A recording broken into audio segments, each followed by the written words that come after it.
Nesse encontro, eu quero dividir com vocês uma pequena leitura de um livro que eu super indico para todo umbandista aprender sobre Umbanda, aprender sobre mediunidade de Umbanda, né? De um autor que eu particularmente gosto muito e comungo de muito do que ele diz, né? Que é esse cara aqui, ó, Norberto Peixoto, né? A leitura que eu vou fazer, a passagem que eu vou fazer está nesse livro aqui, ó, Cartilha do Médium Umbandista, né? A editora é Triângulo da Fraternidade.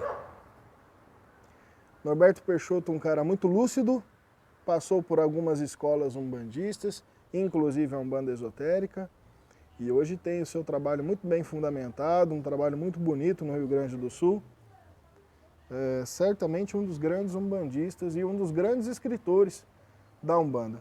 Se ultimamente eu não gosto tanto do que ele anda escrevendo, pelo menos os primeiros 10, 12 livros dele são excepcionais, super recomendação para todo mundo que quer aprender e estudar de Umbanda, né? Norberto Peixoto, e esse livro de hoje, Cartilha do Médium Umbandista.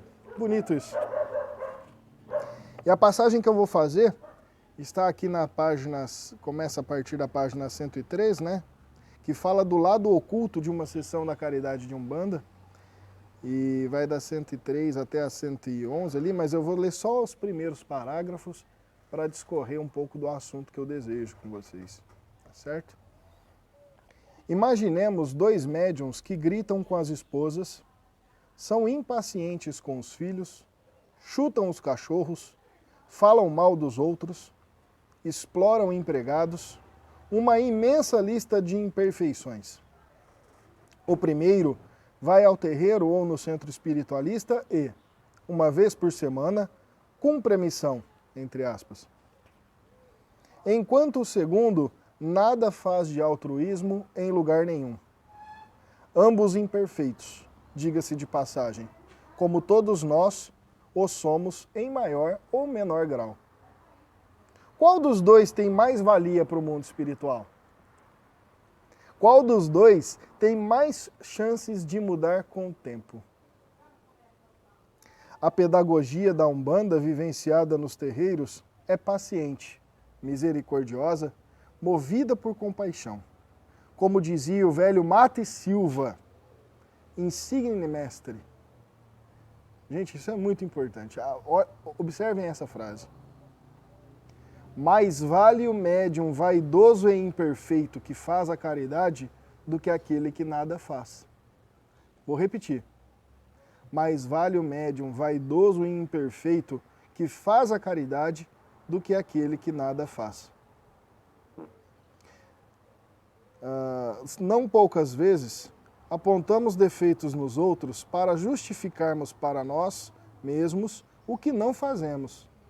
Não poucas vezes apontamos defeitos nos outros para justificarmos para nós mesmos o que não fazemos.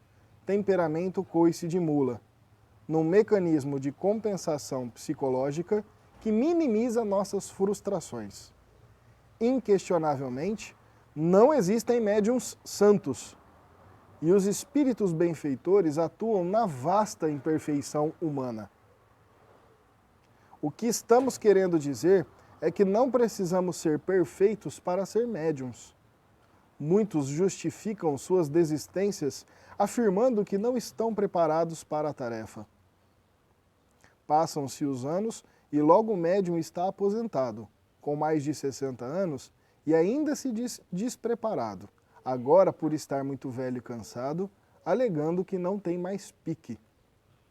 Enfim, cada um com suas escolhas, e todos nós responderemos a quem é de direito no plano espiritual, quando para lá voltarmos e deixarmos o nosso paletó de carne na ilusão transitória terrena.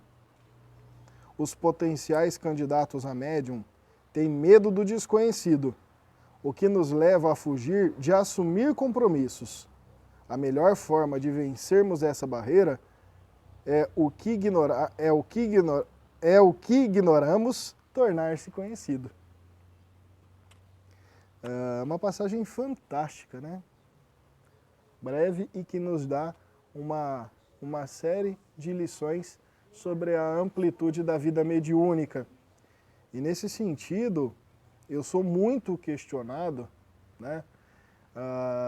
Não apenas como liderança religiosa, bem como médium, o sempre fui, dessa questão da ostentação tão imposta, tão voraz, tão crucificante, né, no sentido de castigo, que os médiuns muitas vezes sofrem pelos próprios irmãos, que os médiuns podem vir a sofrer pelas suas lideranças religiosas, e muitas vezes as pessoas que são mais autocríticas colocam sobre si mesmo esse machado, essa serra elétrica, essa lança que faz com que essa coisa da ostentação de santidade, né, que essa ostentação de santidade seja o seu meio de vida.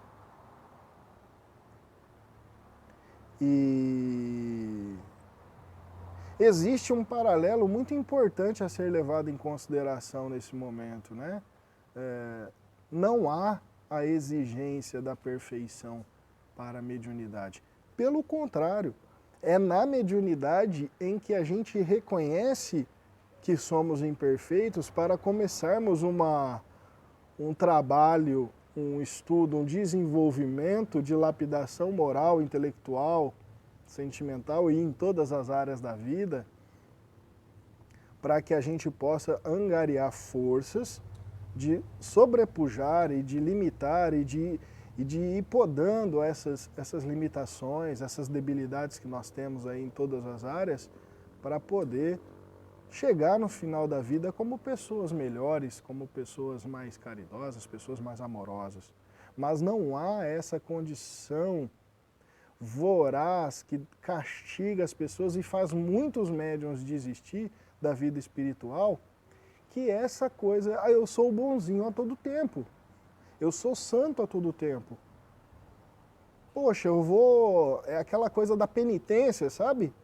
E dão-se um novo caráter para essa coisa da penitência, em que se antigamente você se autoflagelava com os chicotes, com as chibatas e de várias outras formas, hoje em dia eu conheço, inclusive, muitos médiuns que se autoflagelam nessa questão da pseudo-santidade.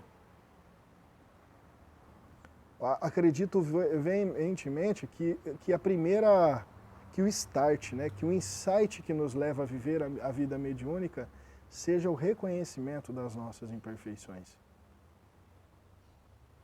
E como o Norberto coloca de maneira muito sábia aqui, né, a caminhada dentro da Umbanda para o médium, para o adepto, ela é misericordiosa, ela é de compaixão,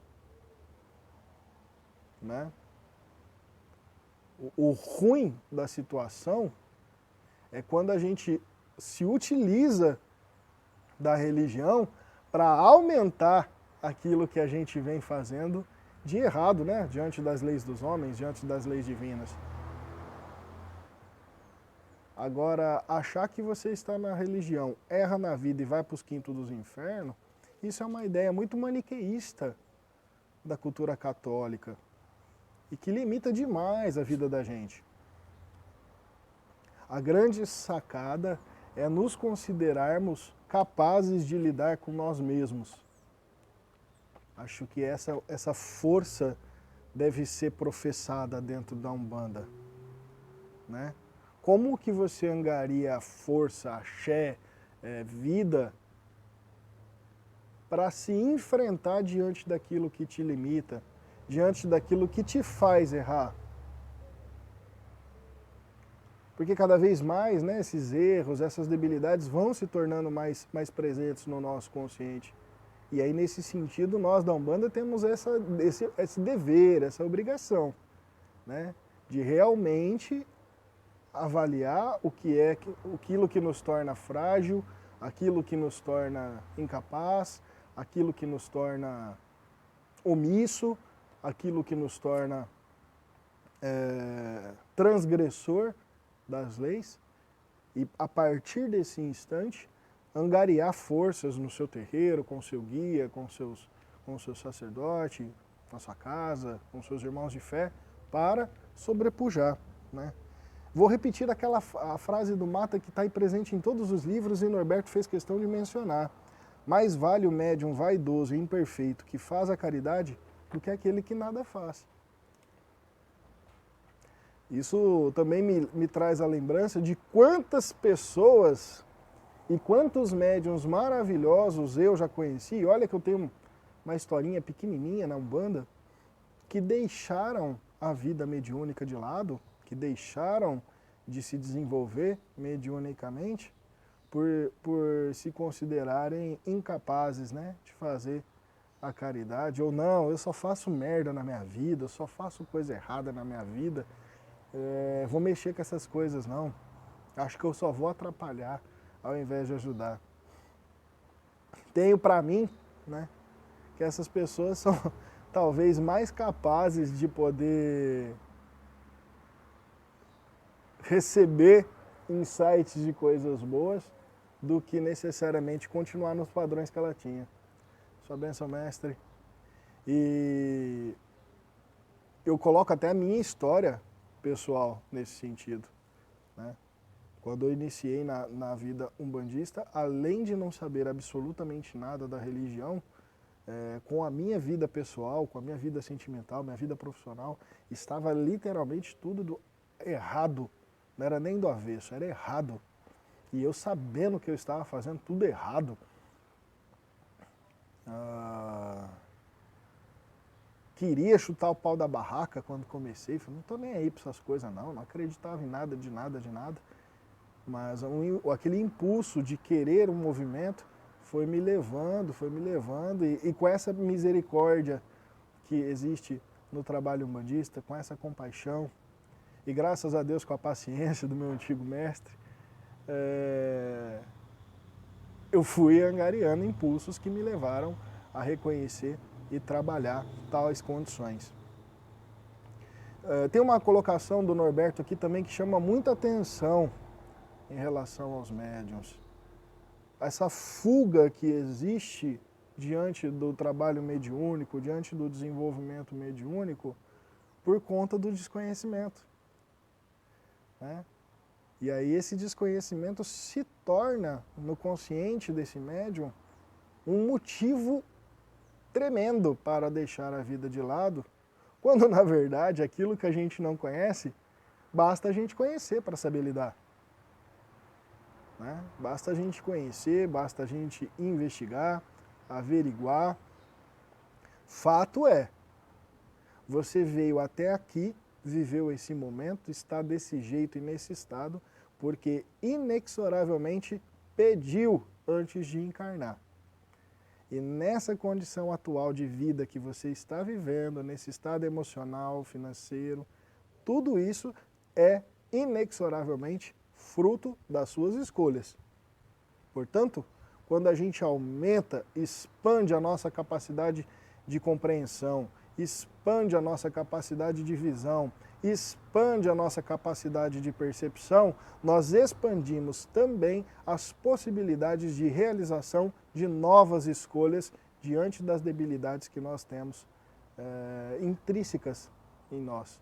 Padrões comportamentais, atitudes, reações, as próprias ações do nosso cotidiano, da nossa rotina. E para isso, a mediunidade, muita gente ainda acredita, infelizmente, nos dias de hoje, que ela é extremamente ligada, né, ou somente ligada, melhor dizendo, às questões do fenômeno. Mediunidade não pode mais, nesse atual momento que a gente vive, ser entendida, compreendida apenas pelas questões do fenômeno espirítico.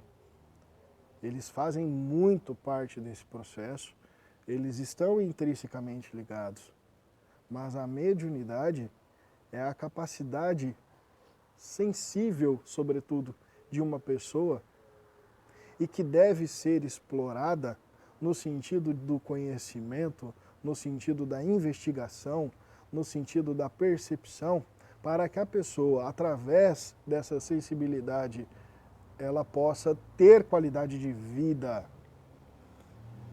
ela possa agir como os verdadeiros e antigos médiuns agiam diante da vida espiritual, de maneira natural, e não como se aquilo fosse um passo no além-túmulo que lhe colocasse em uma condição de assombrações, como a gente vê no filme de terror, e de que Satanás vai puxar nosso pé debaixo da cama.